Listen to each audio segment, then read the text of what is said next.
E vem o Flamengo, bola cruzada na área, Vitinho de cabeça, é gol! Gol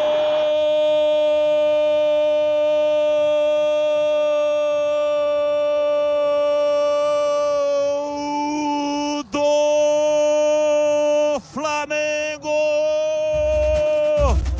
A torcida vibra! Vibra!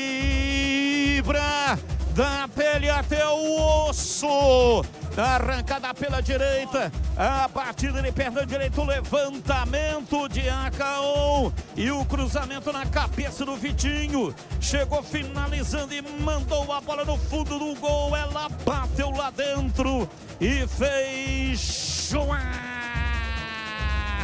na marca de 19 minutos passados do primeiro tempo. Flamengo Santa Mônica abre o placar do jogo aqui no majestoso Vitinho.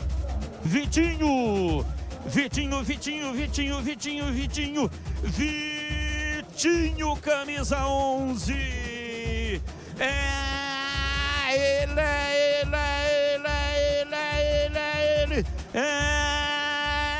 Ele, o autor do gol.